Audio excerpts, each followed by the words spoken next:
Welcome, ladies and gentlemen, to another exciting episode of this series within the Digital Adoption Show that we call DAP Upskill, the podcast where we unravel the mysteries of digital transformation across various departments within any organization. I'm your host, Aryaa, and in today's episode, we're diving deep into the world of digital adoption platforms, or DAPs, with an industry expert who has an abundance of insights to share. Our guest today is Nicolas, a seasoned solution consultant at Whatfix. In this episode, we aim to unravel the complexities of digital adoption and how DAPs are transforming the way organizations navigate in the digital landscape. Digital adoption has become an integral part of business success, and we all know it.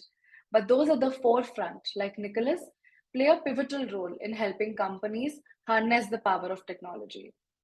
We'll start by getting to know Nicolas a little and the journey that led him into this dynamic field of digital adoption, discover what fuels his passion for his work and the challenges that he encounters as a solution consultant, striving to bridge the gap between technology and its end users.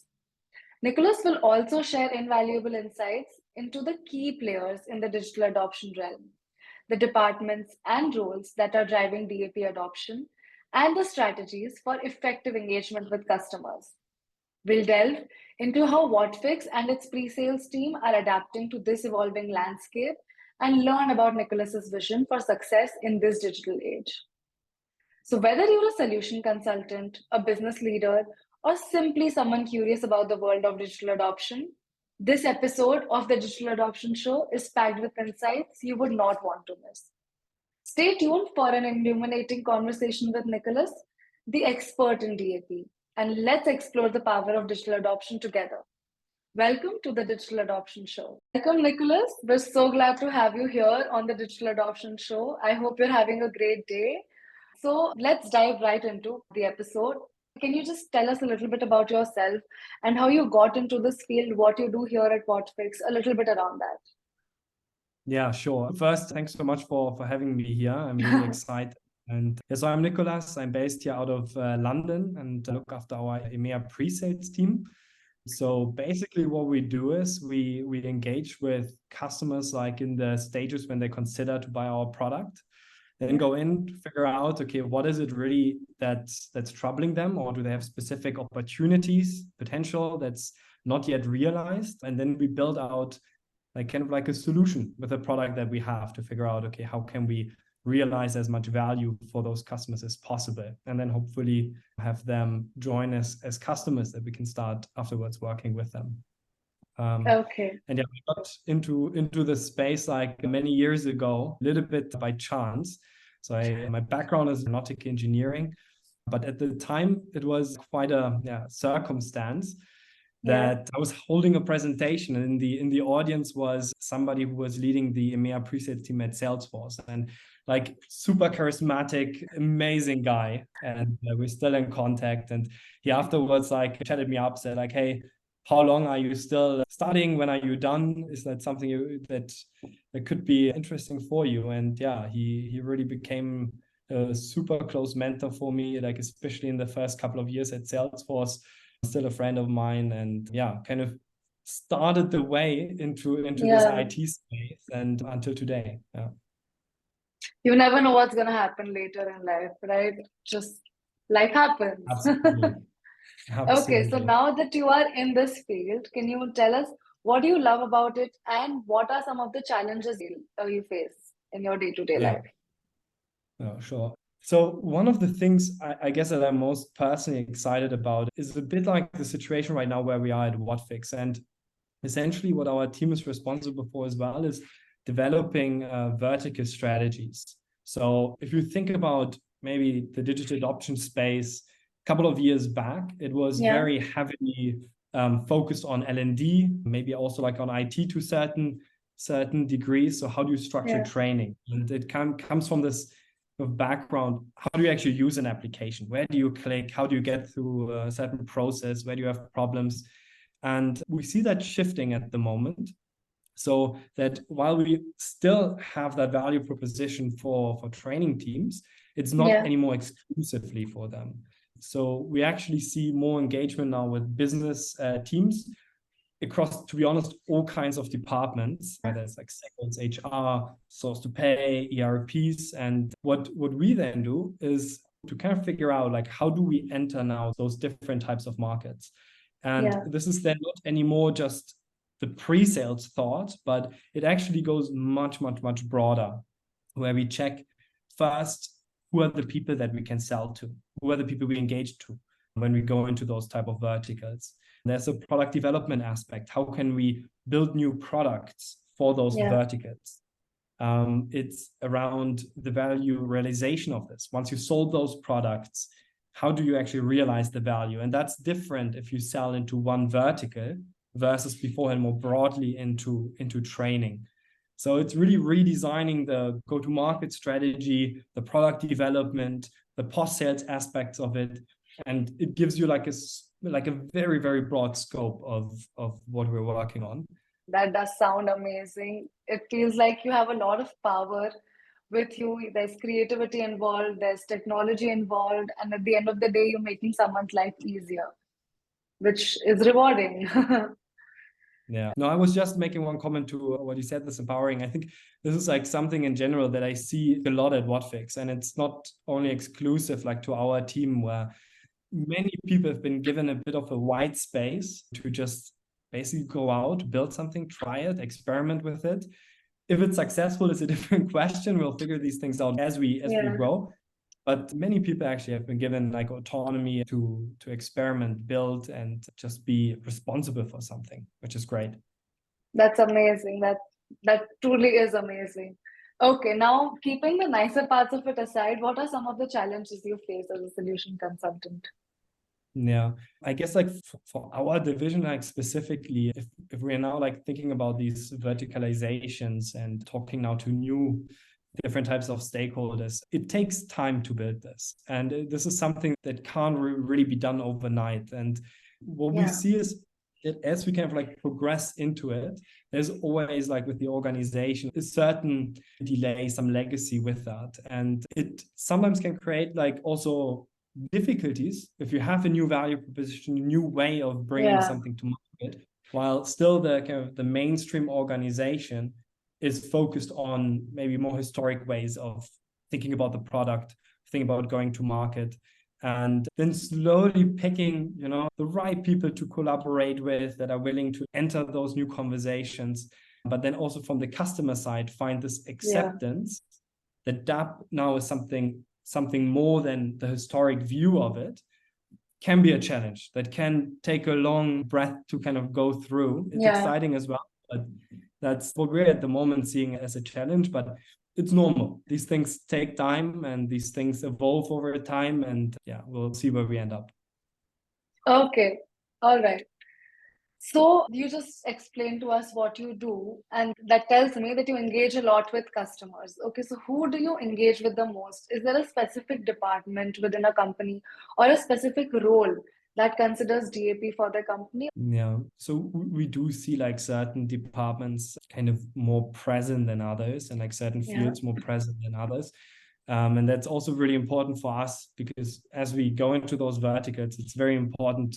We're still like a small company, like 900 to 1,000 people.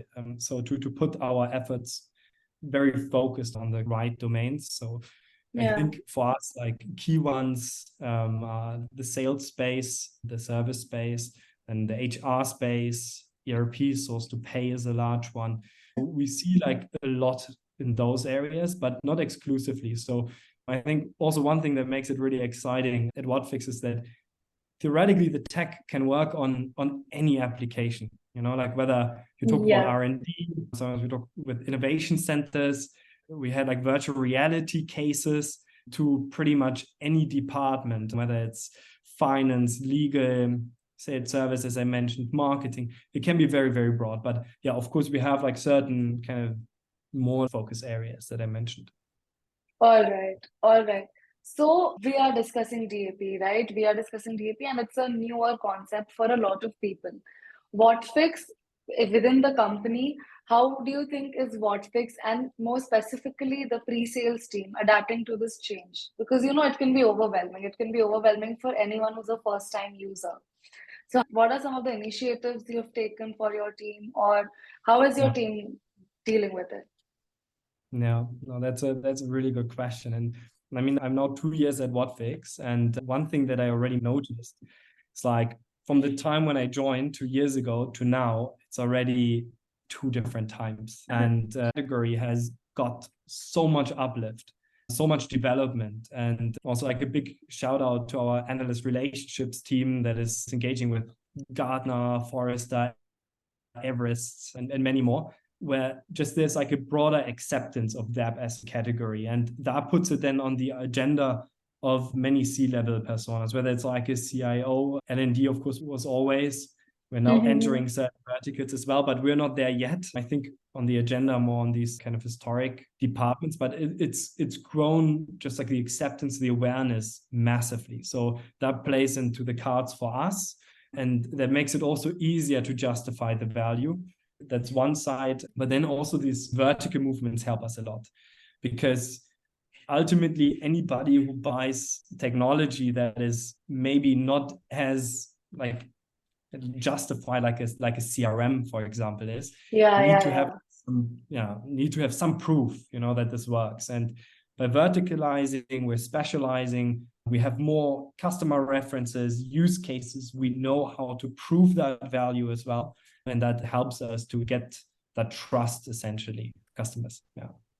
All right. It does take some effort, because this is something which a lot of people are not yet used to, or not yet introduced to, for that matter. And you are doing that. So amazing.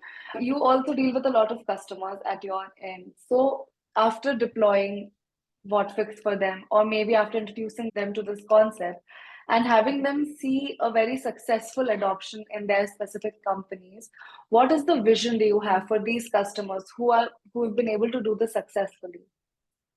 Yeah. So usually, as you said, it starts with like some area, maybe like some use case where there's like some burning issue that we just have to solve and kind of get our foot into the door, and then they get more familiar to the category, to the technology, what it can do. And then usually what we try to do is then to educate customers on what can be done in different types of areas of the business. So we might be, for example, talking to a sales organization and starting with usually a CRM might be one application, large application, many users where they see initial value. Then slowly, what we always say, like at the end, we're not as end users using applications. We're going through processes. There's certain things we want to do. And that doesn't end, at the border of an app. So mostly like we all have lots of different applications at the end of the day. So as they kind of get their foot in with one app or one bigger app, often we then like go into like larger process views, departmental views. And then starting to build solutions out of this. And then the most mature customers, they would then say, okay, that worked really well for our sales organization. We've increased revenue by X. We have increased our forecasting accuracy by X amount. But now let's think about something completely different. Let's think about our HR division. Let's think about how do we do recruiting today, and then maybe the sales team will introduce us to HR, and we'd start talking to recruitment initially and say, okay, how do you hire today? How long does it take you to hire somebody? How happy are you with the quality of candidates? How many people are staying within the company after the probation period? What's your attrition that you have today at a later stage? Then you go into later life cycles of an HR conversation. So it basically then goes into the next field. And again, as then organizations mature, and this is where we have like also now like a few customers, is then when we start talking about like a COE concept. So we would say, on the one side, we have this expertise in those business units, which we need to figure out what can we do across those processes in those departments. But then we also need digital adoption expertise. How to use the product, how is Whatfix being run and implemented. And this is usually done with these COEs. So they might know the product really well, but then they collaborate with business owners, process owners across those departments, and then basically start creating like an enterprise vision for those companies. All right. Just out of curiosity, I do want to ask you one more question. You just said you take a vertical approach and you approach a customer. They have one particular use case that they want you to solve, and you start working on that. And then, if the company is very comfortable with the entire environment that you all create, they try expanding it to different departments, right? So, Yeah. what different kind of requirements do you see within different departments? I'm sure not all departments have the same requirements when they come to you. There can be different requirements, and how do you approach that? Yeah, that's a really good question. So there goes like a lot of research actually into this. So to give you an example with sales, usually what we would start with is to look into, okay, how has the market really changed? What is change in environment? So for example, like 2023, we saw an increase in interest rates. We still had supply chain issues. Health COVID still has an impact. So we're looking at how is that changing. And with that change, certain challenges are happening. And in a sales organization, again, as an example, on average, of course, we see like lower deal values. Customers are more cautious. They rather want to buy from a company that they already know. Deal cycles are getting longer. So we're researching those type of problems. And once we have them, then we come up with strategies for this. So, for example, for sales organization this year, I think everyone looked at how can you increase efficiency. So out of your existing sales force, maybe you even had some layoffs, your sales force is smaller, your cost went down. How do you keep your revenue or even increase your revenue and still have growth? So that's been like one theme, for example, that we want to support organizations. And of course, to make that clear, not with the layoffs, but with the fact, how can you increase your efficiency that maybe you can avoid layoffs? And then there are different tactics you can deploy with DAP. But what makes the pre-sale stuff so interesting is that with that change, again, like everything that I just mentioned, right, is for business unit and less, for example, or not less, but if you think about an L&D or like a training organization, they support with the rollout of that. But those type of conversations need to happen also with a sales organization, with a, let's say, a VP of sales, sales director, CRO also. And that change to get in front of the business is something that I think in general, the DAP category, digital adoption space, is going into. And that means redesigning your go-to-market strategy, redesigning the product that you're selling, verticalizing your offering. It means like thinking about new ways to now realize that value, because the way you leverage the product is different how you used to leverage it in the past. And many different aspects, essentially almost like building a startup in the startup. Exactly. That is what made me ask you this question. It's just so interesting to know about it. So, okay, I promise this is the last question that I have for you. What is one piece of advice you would give to anyone who's thinking of taking the leap into this space, into their company adopting to digital adoption platforms? What would be your one piece of advice, like how to go about it? I would say it's an incredibly interesting time to join.